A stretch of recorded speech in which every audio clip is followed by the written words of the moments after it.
All right, this is an absolute game changer I've been looking to upgrade with for years now. My very first solar evacuated tube oven was a little bit better design than this Gosun. And one of the things that it had going for its design is that it had these types of bolts that I was able to tighten with my fingers instead of having to get this out every time that I want to unfold it and have it angled, especially in the wintertime when the sun is lower on the horizon. You have to angle this further to the side, which gives it more weight leverage to want to fall flat. And so you have to tighten it manually each time with one of these, and then untighten it when you want to unfold it. I've been wanting to upgrade with these bolts, but I don't have the money and the funds to order these for $5. And I just realized that my screen, my stovepipe screen, has and came with those. So I was able to just cut them down to this length so that they fit in here. Nice. Perfect. Ah, it's perfect. This was also a game-changing upgrade.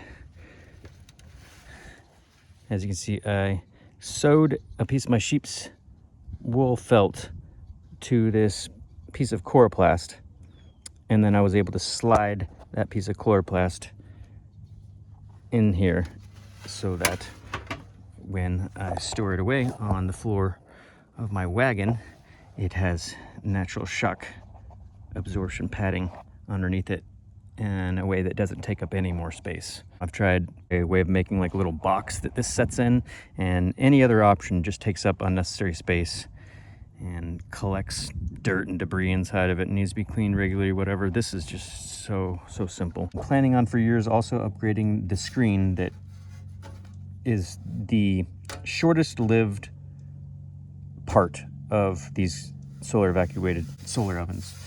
They get scratched, and if you just buff them with a micro cloth, they even start rubbing off the reflective material. That I'm going to put strips of mirror all going up here so that it can match the curvature, and then I'll be able to actually scrub off the food debris off of the reflector, and it won't take off the reflective characteristics. All right, so opening this up.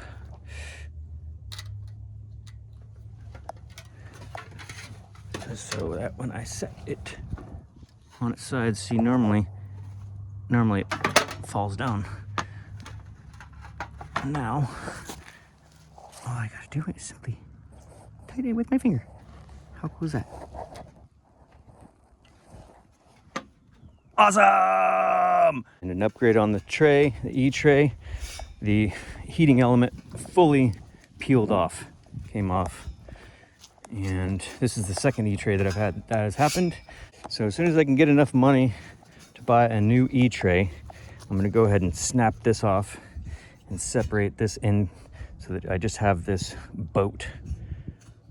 And I'm going to leave it over the outside of the new tray's bottom, and then I'm going to try to weld in the gap in between the two metal layers so that the heating element is fully encapsulated and protected from overheating and from degradation and degrading into small particles that get into my food.